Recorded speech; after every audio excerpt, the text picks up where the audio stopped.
Hi, everyone. Welcome back to the Ivory Tower Boiler Room. This is Dr. Andrew Rimby, joined with another doctor, Dr. Andrew Israel Ross. I just love that name. It's very stage namey. So if you want to Yeah, go on this stage eventually, you've got your name, Andrew. perfect. I would say I'm Andrew David Rimby. So maybe it's an Andrew thing, That's but who knows? So to introduce you all to Andrew, he is a historian who specializes in European history and the history of sexuality. He received his PhD in history from the University of Michigan in 2011 and is currently an associate professor of history at Loyola University, Maryland, which is in Baltimore, I found out. And he is also the current assistant director of their honors program. He worked at the University of Southern Mississippi, held the Nina Bell Suggs Endowed Professorship there, and at, I think it's Kenyon College. correct. Yep. Okay, good. And currently serves as president of the Western Society for French History. So already I revealed what we're going to really be diving deep into, which is French history, especially sexuality in Mhm. France. Was the former chair of the American Historical Association Committee on LGBTQ Status in the Profession, previously served on the boards of the Committee on LGBT History, which I absolutely love. Shout out to them Absolutely. because they back the Queer History Conference, I think, right? They do. Yeah. Good, Yeah. good. Okay. Just to make sure I get all the affiliations right. I love the Queer History Conference and was also on the board for the Western Society for French History. Most recently with Nina Kusher, he co-edited Histories of French Sexuality, Enlightenment to the Present in 2023 from University of Nebraska Press, and the book that we're going to really dive deep into or just serve as a good springboard for us is his first book called Public City, Public Sex, Homosexuality, Prostitution, and Urban Culture in 19th Century Paris, which is available through Temple University Press, who so nicely gifted me this beautiful copy. And I just can't wait to dig into your book, Public City, Public Sex. So, welcome, Andrew, to the Ivory Tower Boiler Room. Thank you so much. It's great to be here. So, as we've been chatting, and before I even hit the record button, I think what I'm curious about is why history for you? Why was this something that you wanted to deep dive and have a specialty in? What is it about just the field in general? Um, so I mean, way back when, I just kind of always had a passion for history, wanted to major in history pretty much from the get-go. When I was introduced in college to the idea that there was a history of sexuality, which I did not know was a thing when I when I started college, I was really engaged with this idea that we can study how our very senses of self like emerged over time, that this kind of like the things that we think are essential to us are not historically essential. They are, in fact, historically contingent, which means that the way we understand who we are can only be understood by looking to the past. And I find that idea just incredibly engaging. And I think it's only in history that you can really fully delve into that process. Not English and literature. No, I'm just kidding. I I'm gonna I'm gonna just currently gotta light be the match of the you have fuse. to be a really good historicist. That's what I'll argue, which I know is Well, like not in at the moment. but you know what? I bring that up, Andrew, as a joking point because even with my work on 19th century male same-sex desire in literature, Mhm. like using Wilde, Whitman, John Addington Symonds, I have even been asked, but this is, you're not necessarily reading the historical record. And my Mhm. whole point is I'm looking at, and even in my title of the dissertation, it's about homoerotic poetics. Like I'm Mhm. looking at literary evidence, and I would never say that I'm actually doing the history of trying to figure out their identity. If anything, I say right away, I need to get away from their identities Mhm. to Mhm. dig into the even more scandalous and sensationalized displays of sex. So, for you, though, it seems that the historical record, that's where we would differ. Like, instead of literary sources that are fictional, for you, it's more important about letter writing or transcripts, like what exists in the archive. Yeah. I mean, the archive is really central to not just the book that we're focused on, but I have some other kind of more theoretical pieces on like what is the place of the archive in understanding sexuality.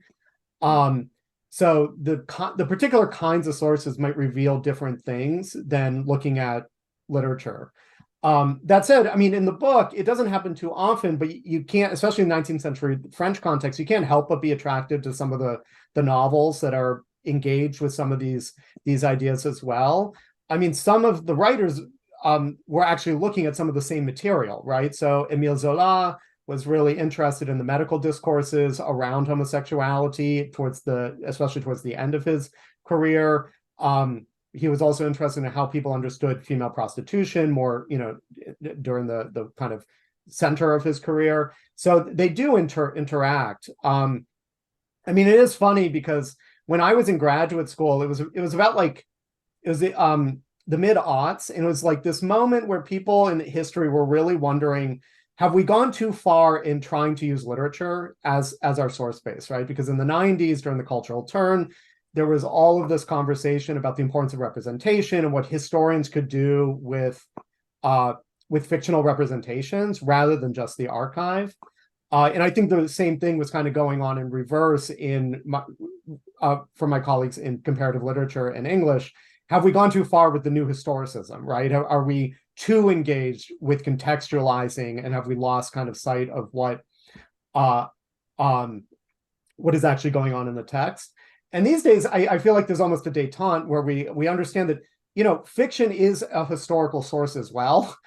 It can be used in dialogue with other kinds of sources. My book, as you said, it's mostly letters, archival, but police reports, that sort of thing. But we can't exclude this other kind of set of documents because they're enmeshed in the kind of same symbolic field, the same impulses, the same social context as all the other stuff I'm reading.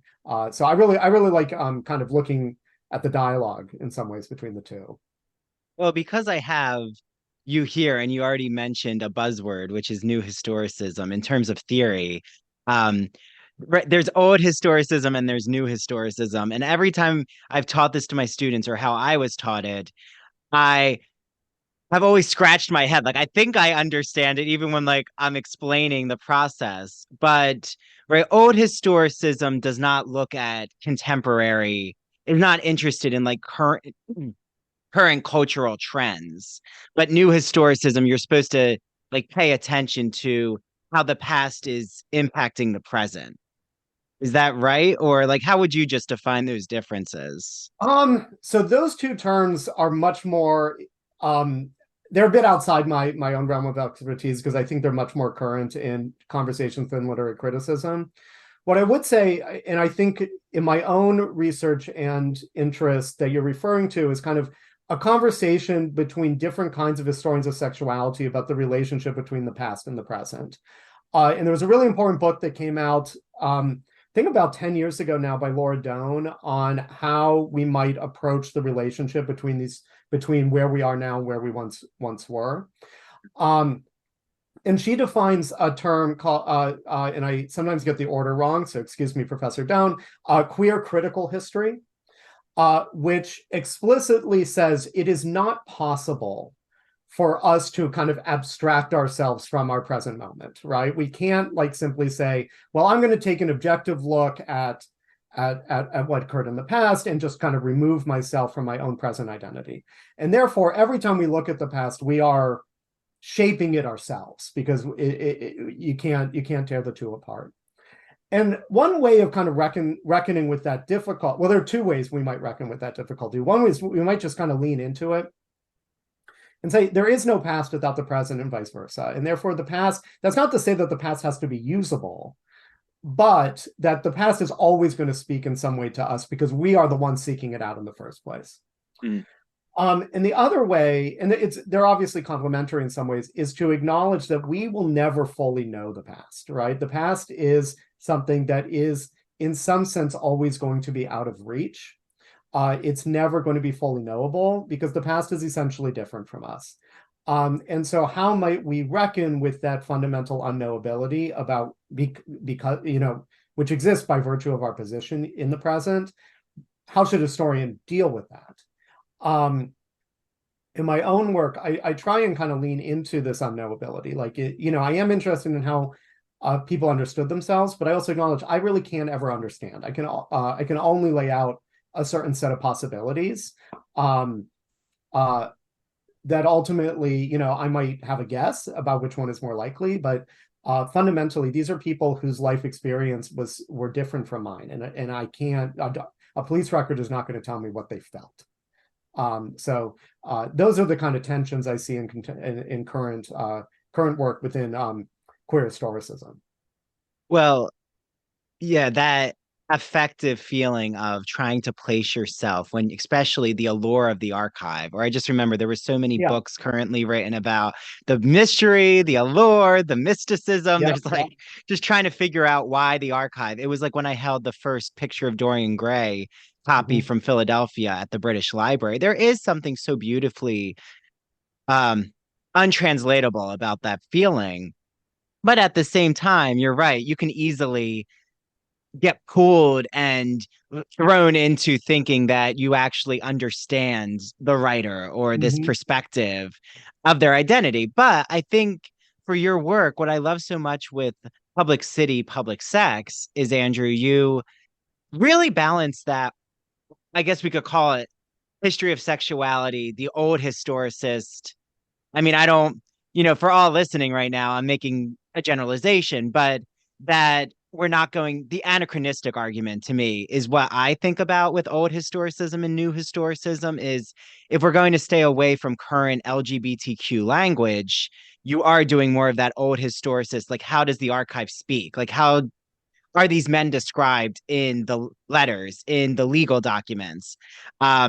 Instead of saying, oh, these men, even the Marquis de Sade is bisexual, or Lord Byron is bisexual. Like that to me is a new historicist model. So, but I think, like you said, right now in our current moment, we're using both. Like to talk about our subjectivity, like we have to explain ourselves as the scholar or the historian in the preface even of what are we doing.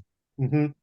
Yeah, I think it's really important to like define our purpose and our relationship to our own uh evidence, right? So that, there's a tendency, and certainly when I first started in this field, a tendency to enter the archives kind of wanting to see the history of ourselves. I talk about this a bit in an article I have in French Historical Studies, right? There is a desire, and it's a justifiable desire, to find ourselves in the past, right? Whether it's in the archive or in the Marquis de Sade or in another novel or in a film. We want to see ourselves. That's not necessarily our job, right? It might give us pleasure, and there might be some use to it. I mean, especially when the history of sexuality was first getting going in a context where homosexuality was often illegal. People thought it was an illness. There was real reason to want to say, for instance, that the Marquis de Sade was bi, or that I don't know, Alexander the Great was gay, right? Mhm. Um, and so I get the impulse, and it's been a while since we wanted to do that. But I think it's the same impulse that leads us to go into the archives to be like, I'm going to study the emergence of me, right? With the kind of the classic social constructionist approach. Whereas now I think we're kind of more interested in, I want to do the history of them. And that might not actually serve me, right? They might be so different, they might be so unusual that it's not going to serve my purposes here in the now, because sometimes people in the past were doing things that are not politically salient today, for instance, right? Age differentiated sexual relations between men, a kind of a classic paradigm throughout history, um, has a very different connotation to today, right? And there was a recent book exploring some of the kind of the pitfalls of, or a recent, I think, edited collection actually, the pitfalls of studying those kind of relationships. Those might not serve us, right? But that doesn't mean they're not worth examining on their own terms in many respects. Well, and I think now I've teased the Marquis de Sade and you've talked a little. But to tease everyone even further out there, Uh, I think though, as we're going to get into the 19th century Paris with public city, public sex, Paris is a city that I just am fascinated with. I was lucky I've been there 2 times, but so don't worry, everyone out there. There's going to be Parisian talk. And I want to hear Andrew's thoughts on just that whole 19th century sexual culture. But if you could take us, Andrew, back to the Enlightenment, just because you had that co-edited collection Mhm. from the Enlightenment. I mean, it was from the Enlightenment to present, I think. We don't have to go to the present. We could stop at the 19th century. But I'm just curious, like the trend, like what you've seen with sexual history in France, right? So we'll take just France as an example. Is it true when people say, I'm sure you hear this from your students all the time, from an American perspective or even a British perspective, you can even see it in like Charles Dickens' um, Tale of Two Cities with the difference of gender relations Mhm. that oh France was always just so more oh it was open, it was liberal, they were illicit with their desire, and it was all acceptable even from the Enlightenment. Like how do you Mhm. explain what was even happening in that burst of culture in the Enlightenment? Mhm. So yeah, one of the essays in that volume by Lisa Graham is really interested in some of those questions, precisely because what she argues is that you can't understand the Enlightenment without trying to understand how Enlightenment thinkers understood pleasure. That pleasure was kind of fundamental to their kind of conceptualizations of the possibilities of like the rational man, right, and how these two things dialogue with one another. And certainly, I mean, French culture has, in many respects, in some ways, deservedly has this reputation for being a bit more, Dr. Graham is interested in, and another contributor in the volume, Jennifer Sessions, interested in the question of the libertine, right, and how libertine identity might relate to our understanding of the flowering of Enlightenment discourse.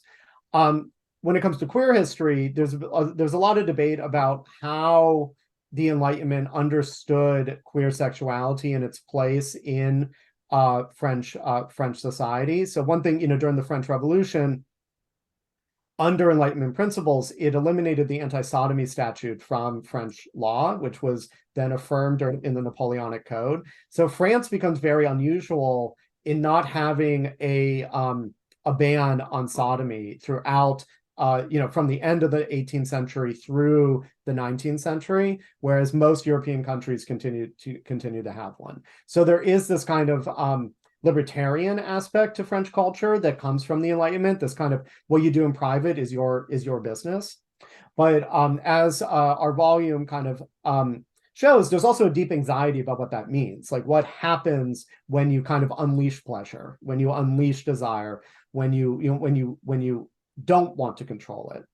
And so at the same time, which I talk about briefly at the beginning of my own book, there are these efforts to kind of clamp down. And so at the end of the 18th century, also during the French Revolution, you get the emergence of regulated forms of prostitution. So state involvement in sex work, which was, ideologically supposed to provide heterosexual men with safe outlets for their own sexual desires, right? So, there are these interests in managing the kind of perceived threat of allowing people to kind of do what they want. So, French culture has always had this tension, but it becomes especially acute in the 18th century between this willingness to kind of live and let live, but also a deep fear of what the implications of that actually might mean for society.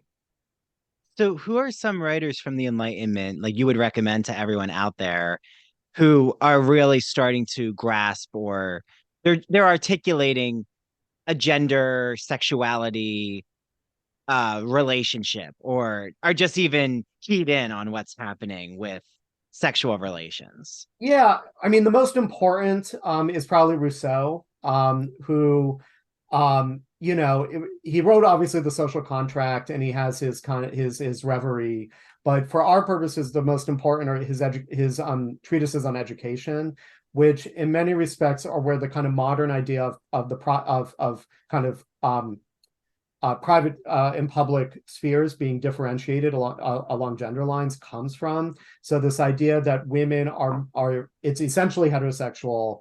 Women are meant to serve the husband. They are to educate young men into having public lives. Women stay at home. So it's really Rousseau that a lot of the kind of 19th century and 20th century ideas around gender and sexual relations between men and women come into being.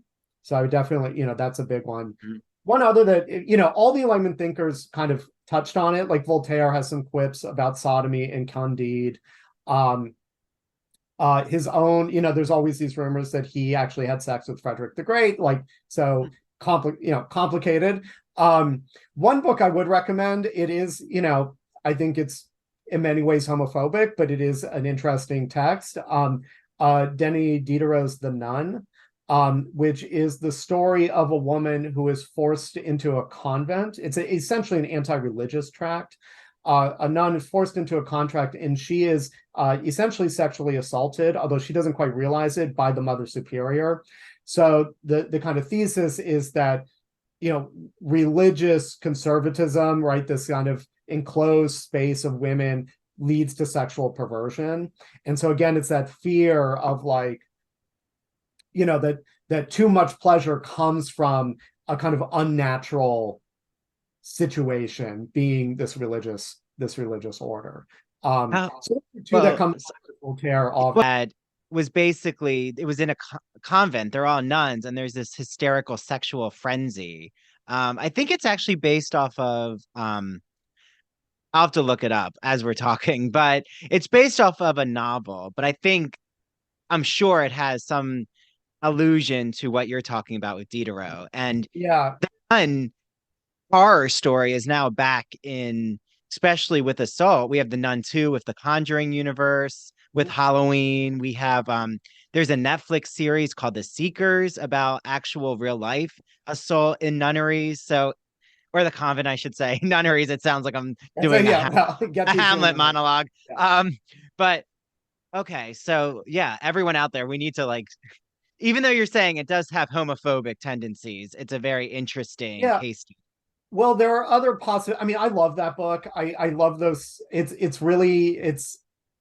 just a weird book. I mean, but there are other possibilities.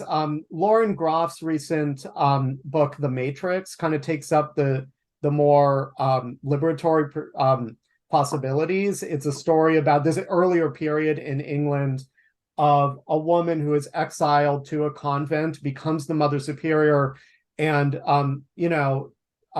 is always trying to get back with this woman she was in love with outside the convent, but in order to do so, creates this kind of fantastical utopian female space that involves sexual relations among the nuns. So there is this other kind of possibility that's latent within these tropes that pre-exist Diderot about lesbian nuns, right? So I really do recommend. That was a book that came out just a few years ago. It's really wonderful. Oh, there's this, everyone out there, it's this, The Devils. Yes, from 1971. Because remember, I don't know if you remember, Andrew, I'm obsessed with Vanessa Redgrave. She was in Fairy Tale Theater's Snow White and plays the queen. It's on YouTube for free, everyone. It's amazing. I think she's the best queen ever in Snow White. But in 1971, this is around when she had done Camelot. She did Mary, Queen of Scots. So then she just has this theme going on with historical horror gothic.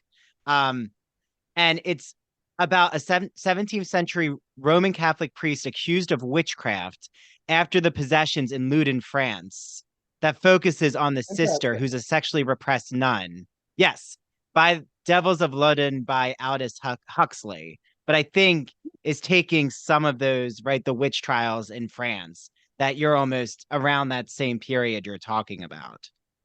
Absolutely. Yeah. I mean, earlier than mine, but around the time of Lauren Groff's book, I believe. Yeah. Yes, absolutely. Yes. So from the Enlightenment, the Enlightenment is around what time period? What years would you place the Enlightenment? I mean, we usually just say the 18th century would do, so 1700s.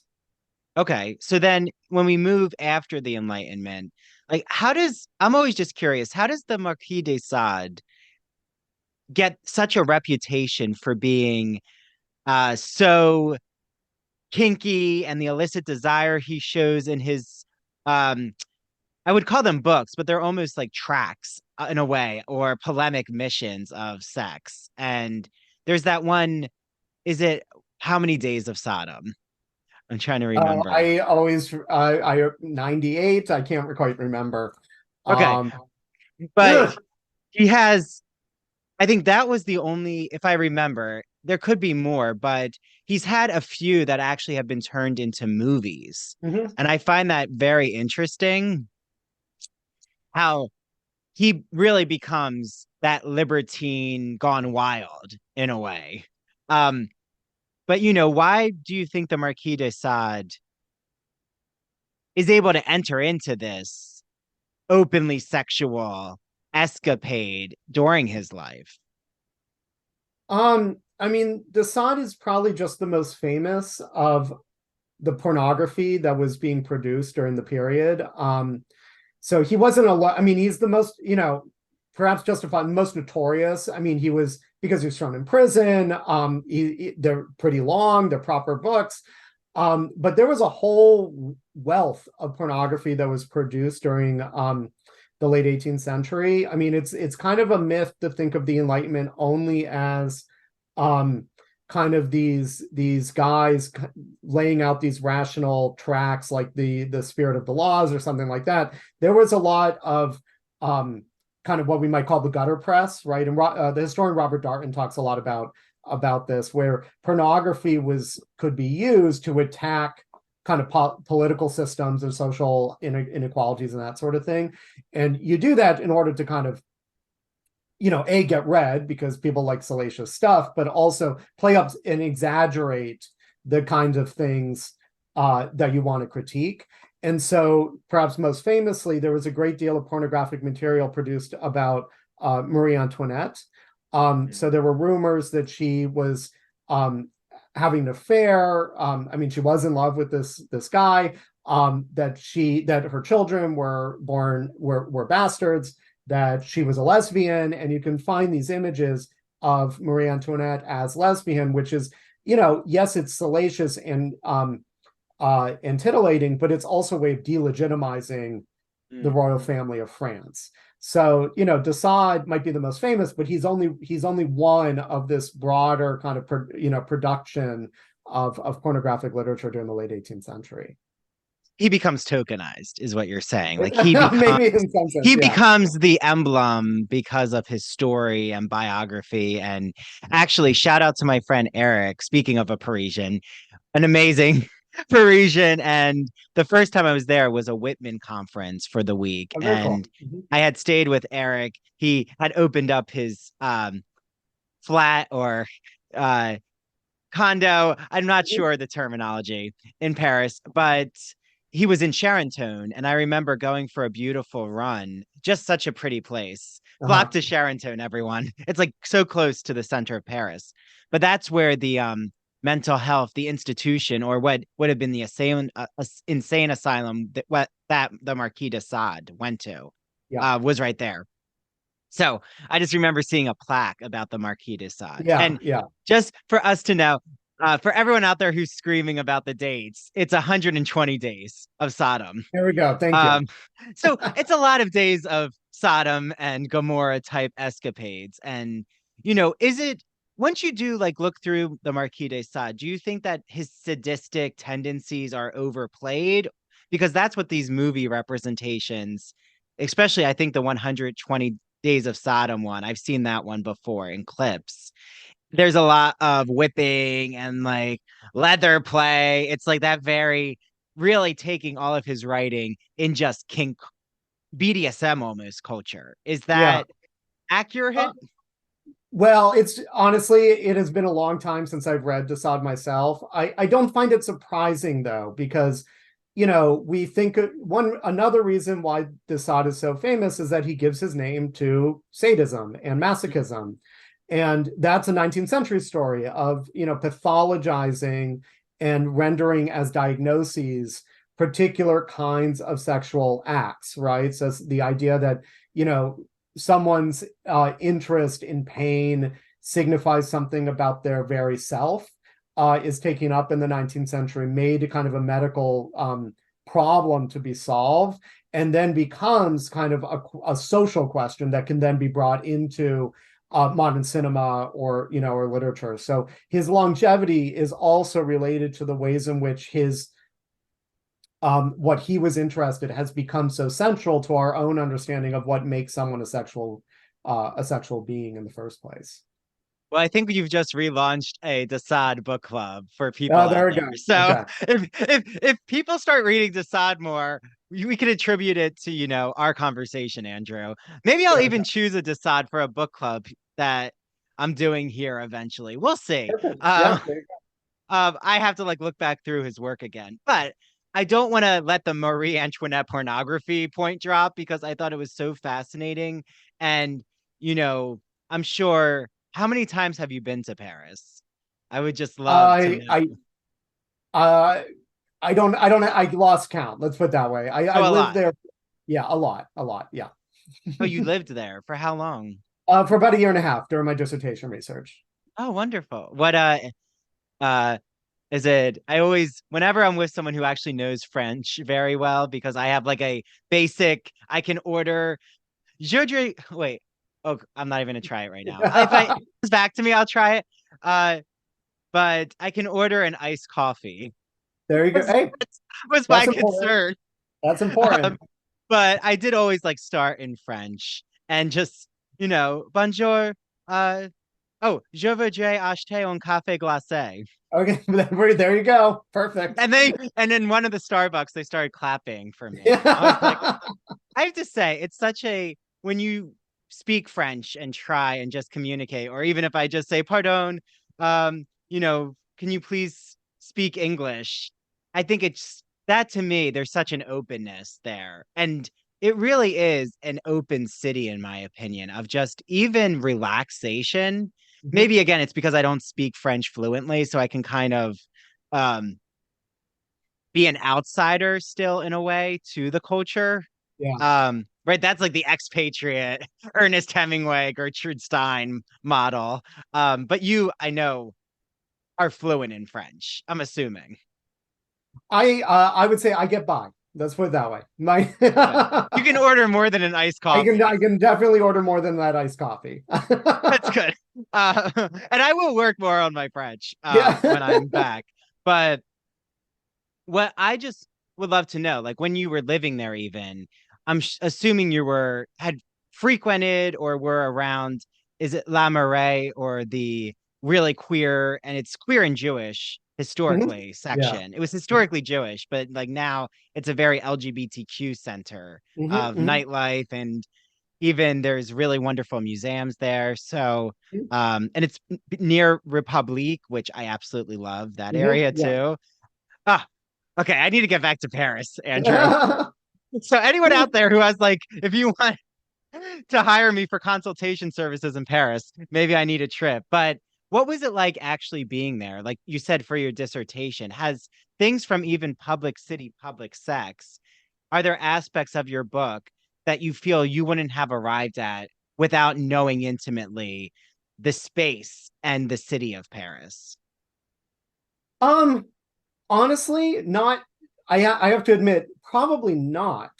Because one of the arguments in the last chapter of the book is that the kind of the public culture of sex begins to end in the 20th century, in large part because of spaces like the Marais. So the book is largely about, well, in part about the ways in which queer men and women who sold sex used public spaces to do so. They appropriated spaces that were constructed for other purposes and made use of them as they will. Um, Towards the end of the 19th century and into the 20th century, a lot of these experiences became commercialized. So you have the emergence of the modern gay bar, first lesbian bars, then gay bars. Um, um, you have brasseries à femmes, which were serving places with serving girls that were assumed to be available for prostitution. So a lot of the culture of public sex that I see in the 19th century kind of moves inward and becomes, an agent of capitalism. And that's kind of the Marais. There obviously, especially throughout the 20th century, there were spaces of public sex. The Tuileries Garden remained kind of in the Bois de Boulogne on the west side of the city, remained kind of notorious for this. But, and this is a positive to some extent, you don't have to, you could go to the bars, you could go to the clubs, you could, there was a great queer bookstore that unfortunately is no longer in the Marais any longer. So there were spaces that we can go to that have kind of replaced in many respects a lot of the spaces that I talk about mostly in my book. So, the geography has really shifted in such a way that a lot of it is very unfamiliar. One thing that Paris never quite had in the same way that, say, a city like Amsterdam has is a red light district. One thing I argue in the book is that a lot of this was very diffuse throughout the city. Obviously, the middle of the city was quite active. That's where the Tuileries are, right by the Louvre. But there wasn't like a central district. By the late 20th century, when you have the Marais, there suddenly is. And that really reconfigures how queer people are able to meet one another and encounter with one another. The other thing I'll say is the rise of app culture has really transformed how this works as well. When I was there, apps like Grindr, Tinder were just kind of becoming popular, but it already kind of affected what it was like to kind of go into the city, go to the Marais, and that sort of thing. Yeah, well, and I think I would be amiss as a literary scholar without asking about in the 19th century, because that's what I study. But even with French literature, I've taught my students Gaston Leroux, The Phantom of the Opera, which is so juicy. If people think the Andrew Lloyd Webber musical is steamy, they've never read the actual novel. It's so illicit, and the sexuality is just all over the place. It's in a good way. I think it's a great novel. Yeah. But even if you can work your way through Victor Hugo, which I think I still have 100 pages left of Les Miserables, which is interesting. I feel like everyone like ends somewhere in the book, but why in the 19th century? Like, is there a marked difference, especially in your work? I know you're not right. You're interested in the historical archives, but in terms of literary fiction, is there a marked difference in even just how sexuality is starting to be discussed by these writers because of, say, influences like Victorian sexology with John Addington Symonds, or like the way that you even said, like spaces are starting to configure differently? Absolutely. So these authors are all responding to the things that, I discuss most fully in the book. Les Miserables is a good example, though less so about queer sexuality and more about sex work, right? Obviously, right, the character Fantine, who, Hugo sees as kind of tragic, right? She's forced by her circumstances to sell her body, to sell her hair, to sell her teeth, to sell sex, and then dies because of it, right? And so for Hugo, the fact of prostitution was not simply, and note, Hugo's writing in the 1850s and 60s about an earlier period, right? So there's a bit of a time disjuncture. But for Hugo, prostitution was not a kind of individualized decision. It was the result of social factors, right? And that becomes a major interest of writers of the 19th century. So, Balzac with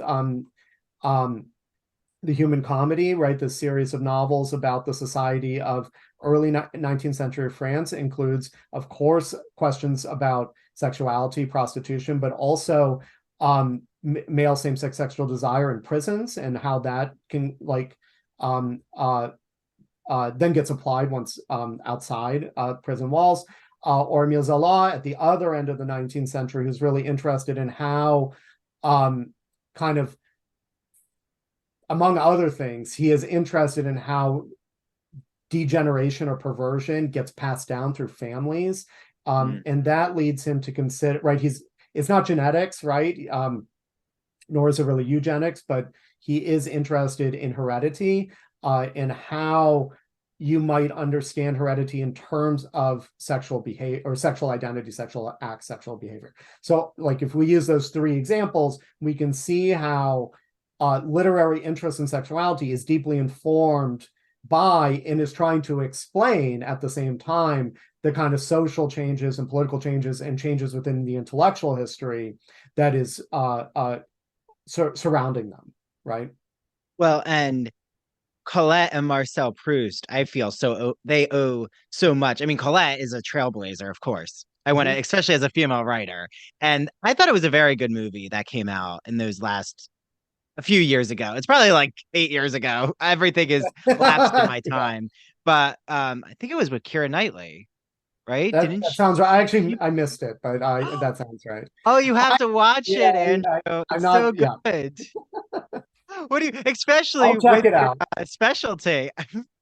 I mean, Well, she's Phil, like I'm not seeing the Napoleon movie either. I don't think so. I see, I see.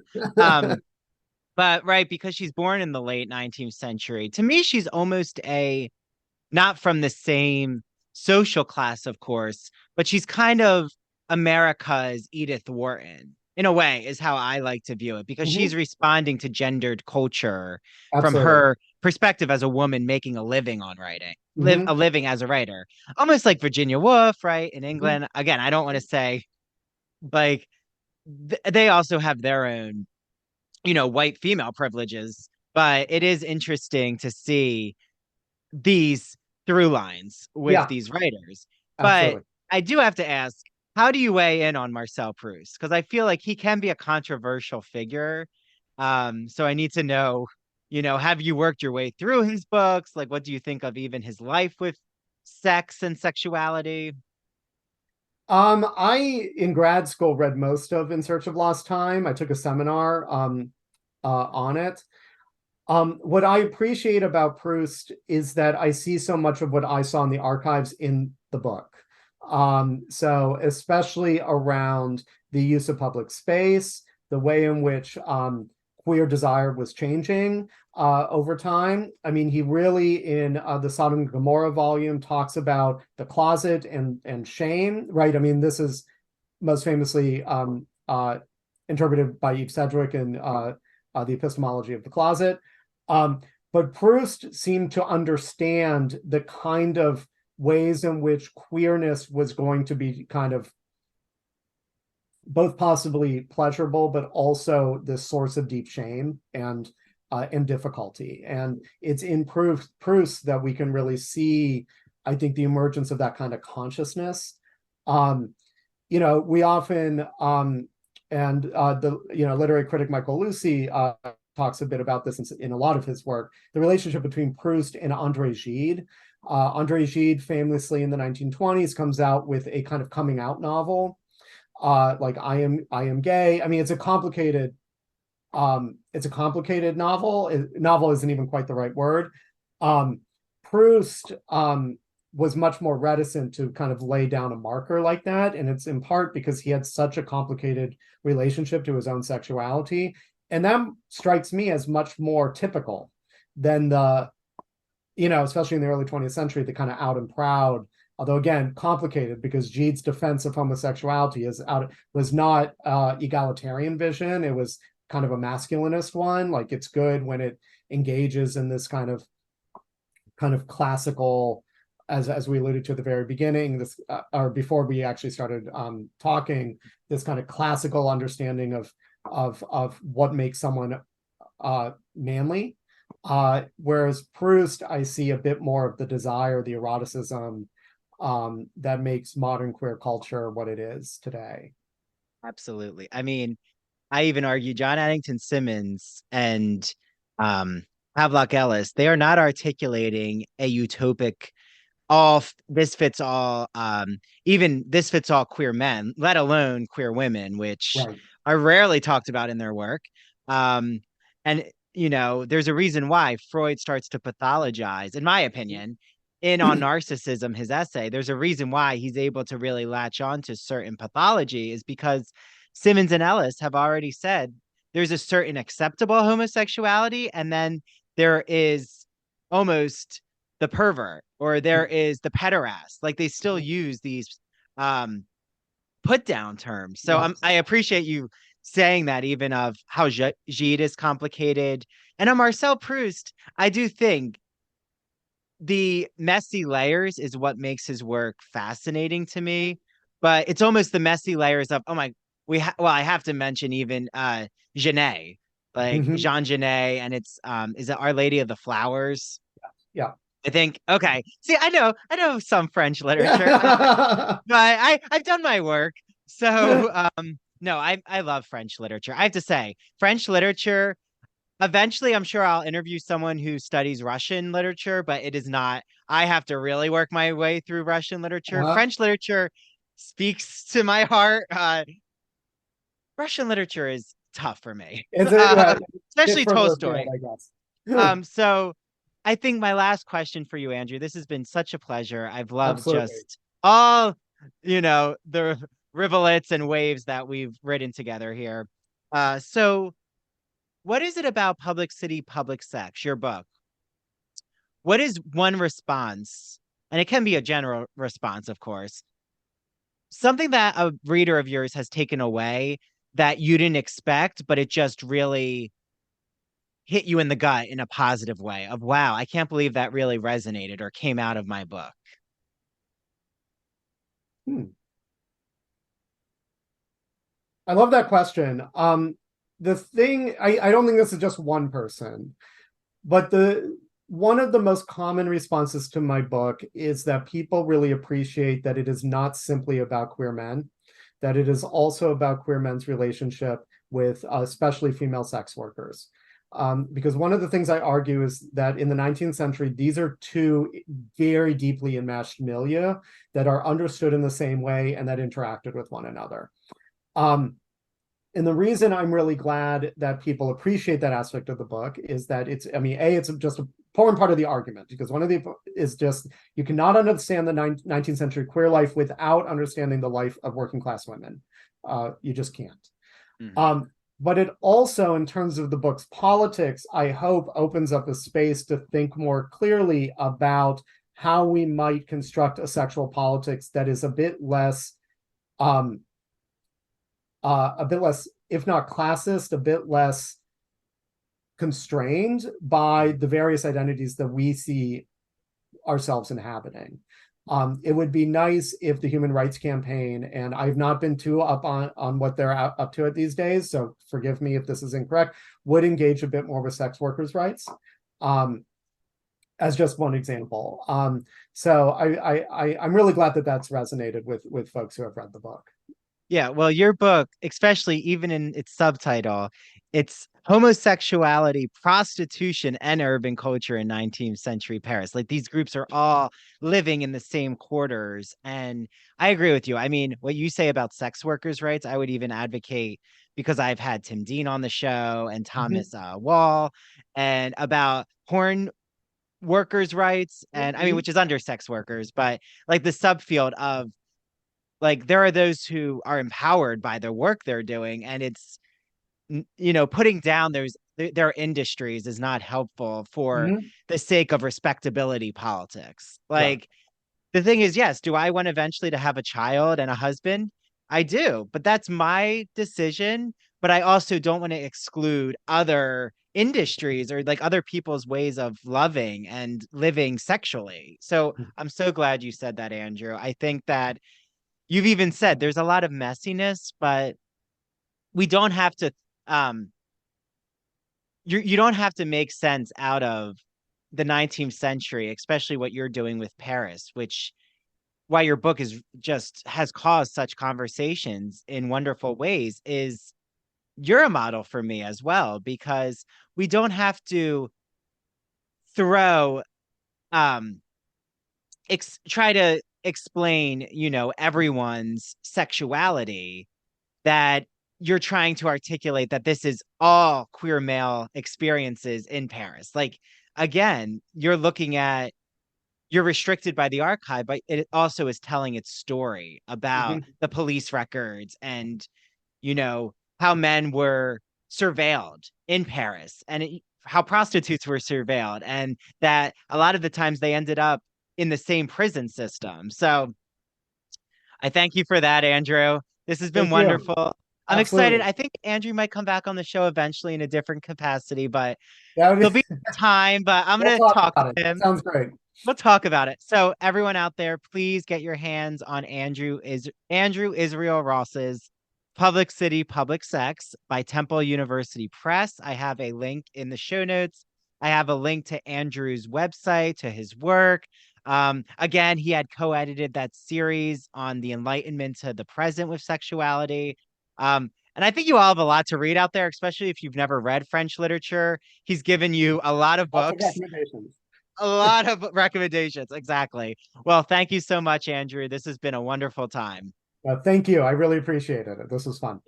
Thanks. Okay. Well, bye out there, everyone. And yeah, let us, Andrew has an Instagram. So if you're reading his book, make sure you tag him so he That's can see all his lovers well, of public. I recently made it private because I too many students were seeing. So like, not that Okay. there's anything Well, there, but do tag well, me. I will follow you yeah, back. do tag him. Do tag him. You can still tag him. Okay. Well, thanks, Andrew. Have a great day.